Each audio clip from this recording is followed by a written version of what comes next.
है, क्योंकि हम इस नाशवान संसार से इतनी प्रीति लगा बैठे हैं, हम इतना प्रेम कर बैठे हैं कि हम भूल गए हैं कि एक दिन ये संसार छोड़ना है।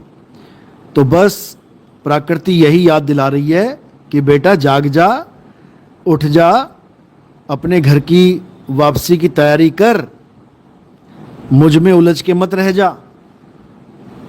ये समझा रही है प्रकृति। जिन खेतों पे, जिन जमीनों पे, जिस बड़े बड़े मकानों पे नाज करके बैठा था ये इंसान, गरीब को इंसान नहीं समझ रहा था ये इंसान, बड़ी बड़ी गाड़ियों का अहंकार नहीं भरता था ये इंसान, आज मिट्टी में मिल रहा है, आज सड़क पे आ रहा है, आज अपनी औकात पता लग रही है कि जब प्रकृति अपना विकराल रूप दिखाती है तो किसी को नहीं बख्शती, सब के सब धराशायी होते हैं। जिस प्रकृति का आज हम सबसे बड़ा नुकसान करने में लगे हैं, जब वही प्रकृति अपनी आई पे आ जाएगी, नामो निशान मिटा देगी इस इंसान का। इसीलिए अभी तो केवल शुरुआत है मेरे भाई, अब तो जगाएगी वो अच्छे से, अब हिला हिला के जगाएगी। जैसे सोता हुआ आदमी आवाज़ से नहीं जागता तो उसको पकड़ के हिला दिया जाता है कस के, अब प्रकृति ऐसे ऐसे हिला हिला के जगाएगी।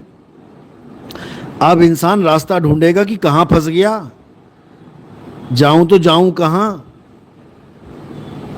बस देखते जाओ कि आगे से आगे होता है क्या, और ये होना ही है, इसको कोई रोक नहीं सकता।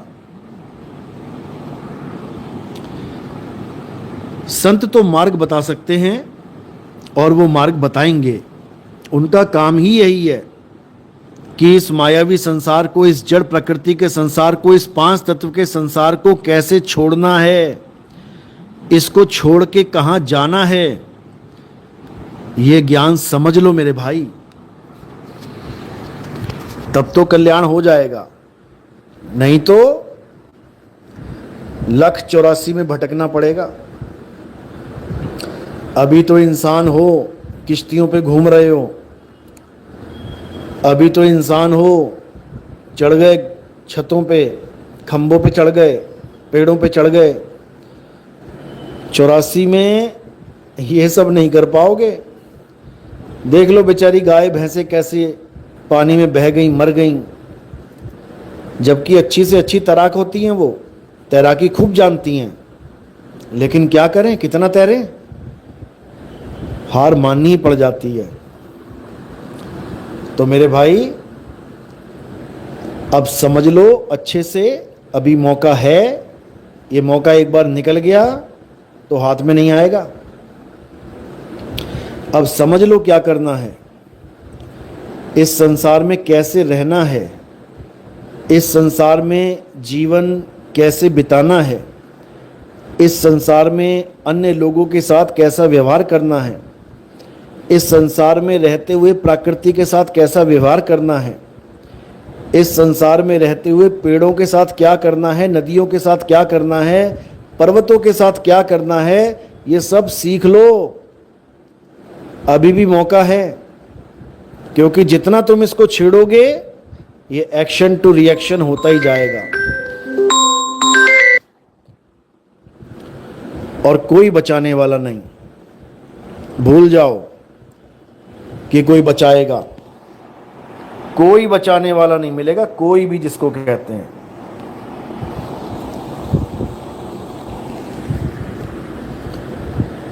तो ये सब अपने आप आपके सामने आता जाएगा, क्योंकि अब युग परिवर्तन का समय है। अब कलयुग में सतयुग की स्थापना होगी और सत्य को जानकर लोग सत्य आचरण करेंगे। सत्य को समझ के लोग सत्य से भरपूर जीवन जिएंगे। अब ये नफ़रतें ख़त्म होंगी। देखो कैसे पाकिस्तान, हिंदुस्तान, जितने भी बॉर्डर पे गांव हैं, सब मिलके बांध बना रहे हैं, सब मिलके नदी के बहाव को रोकने की कोशिश कर रहे हैं कि साइडें टूट ना जाएं, गांव बह ना जाएं। अब भूल गए वो कि हम पाकिस्तान के और ये हिंदुस्तान के। जब तबाही का मंजर चलता है तो वैर विरोध खत्म होके एक दूसरे की रक्षा की जाती है, एक दूसरे का सहारा बना जाता है। समझ लो, क्योंकि ये हिंदुस्तान, पाकिस्तान, फलाना ढिकाना, ये सब राजनीति है, ये सब राजनीति है। पानी नहीं जानता कौन हिंदुस्तान कौन पाकिस्तान, वो तो तबाही करता जाएगा। इंसान ही इंसान की मदद कर सकता है, और बहुत अच्छी बात है कि ये मदद शुरू हो चुकी है। अरे इंसान इंसान से प्रेम करे, इससे बड़ी बात क्या हो सकती है। और अगर ऐसी आपदाओं से इंसान और इंसान का प्रेम बढ़े तो मैं तो कहता हूँ रोज आए ऐसी आपदा, कम से कम इंसान इंसान से प्रेम तो करेगा, एक दूसरे को कम से कम समझेगा तो सही, एक दूसरे को कत्ल करने का, मारने का सोचेगा भी नहीं, एक दूसरे का सहारा बनेगा बचने के लिए। क्योंकि आपदा तो सामने खड़ी है जो दोनों का नाश करने में लगी है। ये बातें तो तब आती हैं जब सब कुछ ठीक होता है, इसको मार दो, उसको मार दो, बम फोड़ दो, ये कर दो, कत्लेआम कर दो। जब आती है ना प्राकृतिक आपदाएं तो सब भाई भाई बन जाते हैं। फिर सब यही सोचते हैं कि तू मेरी मदद कर, मैं तेरी मदद करता हूं भाई, तू मुझे बचा, मैं तुझे बचाता हूं, नहीं तो दोनों गए। तब सब भूल जाता है, तू हिंदुस्तानी, मैं पाकिस्तानी, वो चीन का, वो फलाना, वो ठिकाना, सब खत्म। तो इसलिए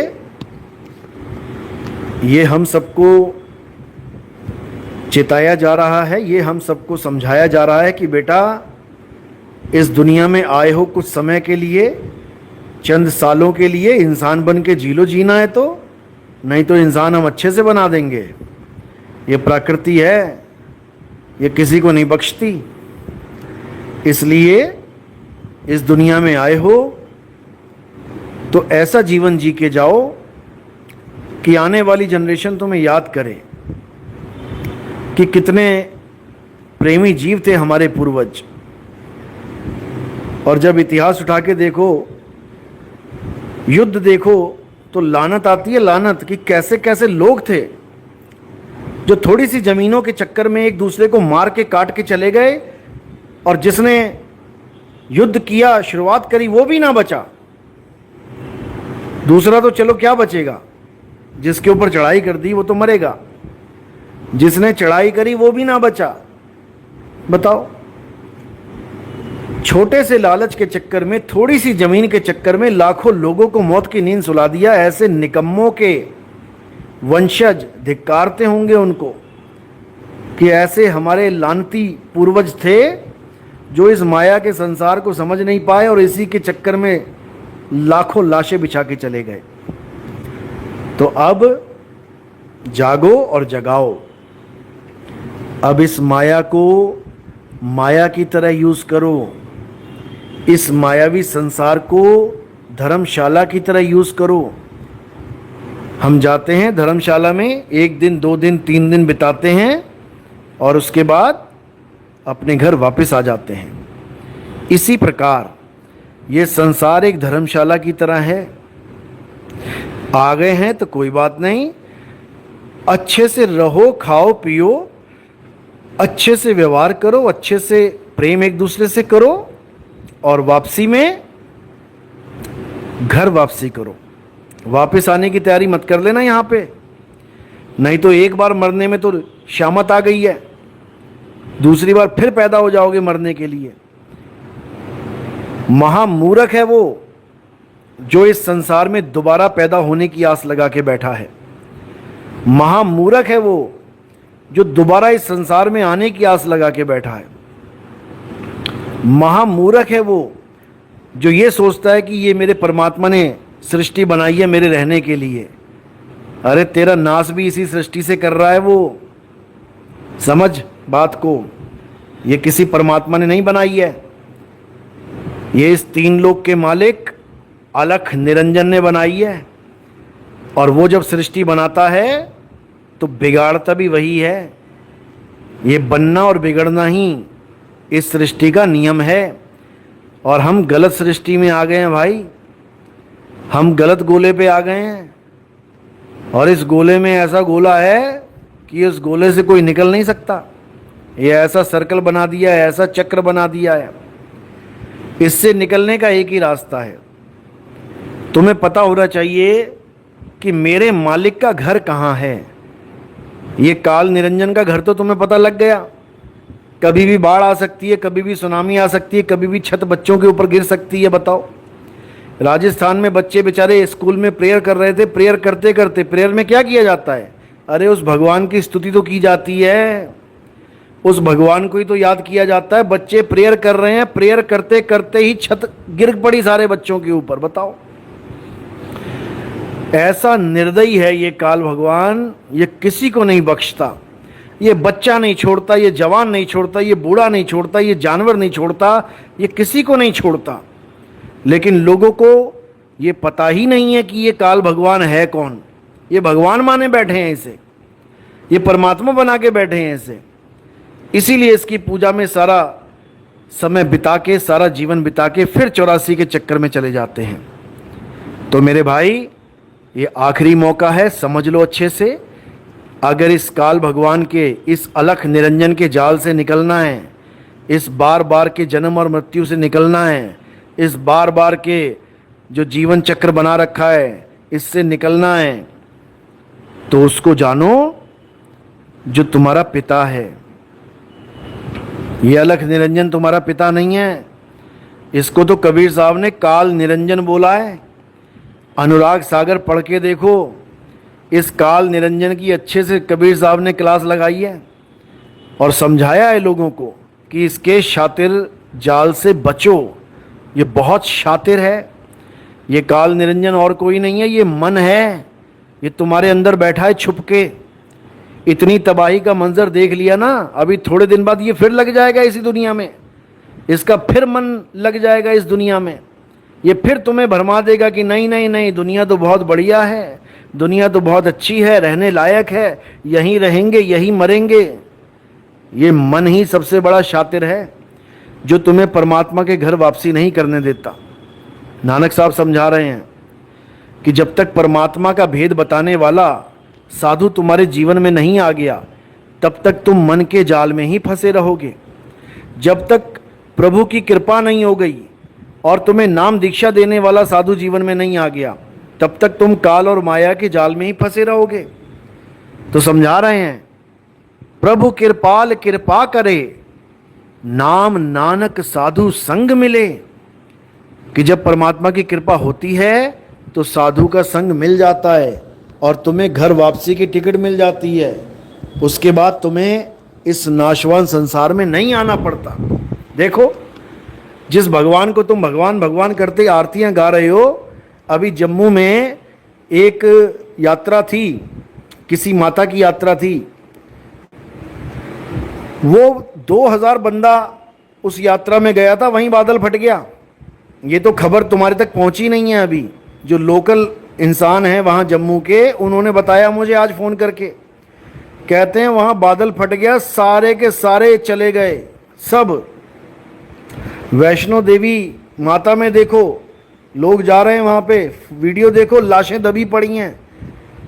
वहाँ पर भूचाल आ गया। बताओ, कहीं भी उठा के देख लो, कोई बख्शा नहीं जा रहा है। ना हिंदू, ना मुसलमान, ना सिख, ना ईसाई, हर जगह मुसीबत आ गई है। और ये मुसीबत तुम्हें जगाने के लिए आई है, क्योंकि अब कलयुग में सतयुग आने वाला है। अब वो दरवाज़ा खुलने वाला है जिसमें बहुत से जीवों को, बहुत से करोड़ों के हिसाब से इस बार दरवाजे में एंट्री मिलेगी। यानी जो इस दुनिया से निकलना चाहता है, दरवाजे खुल जाएंगे उसके लिए। खुले कपाट शब्द झनकारी, और पिंड अंड के पार सो देश हमारा है। 4 युगों में एक बार दरवाजा खुलता है वो सबके लिए, और वो मूर्ख होता है जो उस खुले दरवाजे में एंट्री नहीं कर पाता। महामूर्ख होता है वो। युग परिवर्तन इसीलिए बोला गया है, कलयुग में सतयुग इसीलिए बोला गया है कि कलयुग जब चरम पे आ जाएगा, हर जगह तबाही, हर जगह महामारी फैलेगी, हर जगह मारामारी फैलेगी, हर जगह सुनामी, हर जगह भूकंप आ रहे होंगे। तब एक ऐसा ज्ञान इस संसार में आएगा, एक ऐसा अवतार जिसको कल्कि अवतार कहते हैं, जिसको इमाम मेहंदी कहते हैं, जिसको जीसस सेकंड कमिंग कहते हैं, जिसको मैत्रेय बुद्ध कहते हैं, जिसको चूड़ामन अवतार कहते हैं, जिसको इलियास कहते हैं, जिसको मर्द का चेला कहते हैं, जिसको निष्कलंक अवतार कहते हैं, जिसको निष्कलंक राया कहते हैं, वो आता है इस संसार में, और वो दरवाज़ा वही खोलता है। और जिसने भी उस दरवाजे में आना है, उस दरवाजे से होते हुए इस संसार से निकलना है, उसको वो टिकट दे देता है, पास दे देता है, और वो टिकट नामदान कहलाती है। जो भी इस संसार से निकलना चाहता है, नाम दीक्षा ले, यानी टिकट ले और निकल जाए इस संसार से। नहीं तो ऐसी हालत कर देगा ये काल निरंजन, क्योंकि आखिरी मौका है कलयुग में। ये आखिरी मौका है, अगर इस मौके से चूक गए तो मेरे भाई फिर से इन 4 युगों का चक्कर काटना पड़ जाएगा। और एक बार नहीं, जन्मों जन्मों से काट रहे हैं। अरबों खरबों चतुर्युग बीत गए हैं। अरबों खरबों भी बोलता हूं तो छोटा सा लगता है। अनंत जिसको कहते हैं, सदा सदा का चक्कर है, ये चलता ही रहेगा, ये खत्म होने वाला नहीं है। इसलिए मेरे भाई अब मौका है, अब समझ लो इस ज्ञान को, अब समझ लो इस भक्ति को, जिस भक्ति से मुक्ति मिलेगी। ये वो भक्ति नहीं है कि मैंने इतने मंत्र जप लिए, मैंने इतनी साधना कर ली, मुझे ये रिद्धि सिद्धि मिल गई, मुझे वो हो गया, मैं ऐसा हो गया, वैसा हो गया। हटाओ इसको दिमाग से बिल्कुल। कोई मंत्र नहीं जपना, कोई नाम नहीं जपना, कोई 52 अक्षर का खेल नहीं खेलना, कोई स्वर व्यंजन को बार बार रिपीट नहीं करना। क्या करना है? अब उस सत्य स्वरूप को जानना है, अब उस आत्म देव को जानना है, अब उस परम तत्व को जानना है, जिसको जानने के बाद और कुछ जानना शेष ही नहीं रह जाता। जिसने उसे जान लिया वो इस माया जाल से बाहर निकल जाएगा, वो इस भवसागर से बाहर निकल जाएगा। उसको वापस इस संसार में आने की जरूरत नहीं रह जाएगी। समझ लो मेरी बात अच्छे से। ये बार बार नहीं समझाऊंगा, ये बार बार बताने नहीं आऊंगा। अभी मौका है, अच्छे से ज्ञान को समझ लो और अपना कल्याण करो। ये मंत्र जपने वाले, ये बड़ी बड़ी बातें करने वाले, ये पर्चियां निकालने वाले, ये सब धरे के धरे रह गए। अगर तुम्हें लगता है कि तुम्हारे मंत्रों में इतनी शक्ति है तो इनको पंजाब में ले जाके खड़ा करो जरा, इनको हिमाचल के पहाड़ों पे ले जाके खड़ा करो। जो कहते हैं 11 बार ये नाम जप लिया, 11 बार वो नाम जप लिया तो बड़े से बड़ी तूफान, बड़े से बड़ी आंधी, बड़े से बड़ी जो प्रॉब्लम है वो पल में खत्म हो जाएगी। बताओ। अरे तुम्हारे इन्हीं मंत्रों के चक्कर में 300 साल मुसलमान, जो विदेशी मुसलमान थे, वो राज कर गए, मुगल। तुम्हारे इन मंत्रों के चक्कर में वो अंग्रेज, वो राज कर गए 200 साल। एक मंत्र काम नहीं आया। 500 साल तक ऐसी लानत में ये जीवन बीता है भारतीयों का। सारे भगवान, सारे देवी देवता, अरे कहाँ चले गए इनके सारे नाम? कहाँ चले गए तुम्हारे सारे मंत्र? एक भी मंत्र काम नहीं आया। जब जनेऊ उतार के जब धर्म परिवर्तन किया जा रहा था, तब सिखों के पास भागे ये लोग। अपने भगवानों को छोड़ के, अपने भगवानों के नाम छोड़ के सिख गुरुओं के पास भागे, हमें बचाओ। बताओ, इनसे बड़ी बड़ी बातें करवा लो, आंखों में बिजली निकाल के वीडियो बनवा लो इनसे, बस आंखों में से निकलेगा करंट। ये बाबा तो अंतर्यामी हो गया है, सारी हवा निकल जाएगी। अगर एक बार ब्यास नदी पे खड़ा कर दिया ले जाके, रावी नदी पे खड़ा कर दिया ले जाके, सारे मंत्र भूल जाएगा। ऐसा बेवकूफ बना दिया इन लोगों ने। तो मेरे भाई, अब क्या करना है? अब हिंदू, मुस्लिम, सिख, ईसाई एक हो जाओ। परमात्मा सबका एक है, परमात्मा अनेक नहीं है। जो अनेक कहता है उसको सिरे से खारिज कर दो। वो जानता तक नहीं परमात्मा क्या है। और जो ये कहता है कि परमात्मा कभी इस रूप में, कभी उस रूप में, सब रूपों में परमात्मा है, ये रूपानंद को किनारे कर दो बिल्कुल। परमात्मा का कोई रूप रंग रेख नहीं है। रूप न रेख न रंग, प्रभु तीन गुणों से भिन्न, और तिसही बुझाए नानका जिस होवे प्रसन्न। ये जितने भी लोग रूपों के चक्कर में पड़े हैं, बताओ, ये सब काल के दूत हैं। निरंजन, अलख निरंजन के भेजे हुए शातिर दूत हैं। क्योंकि निरंजन को पता है कि सारे रूपों में मैं ही खड़ा हूं।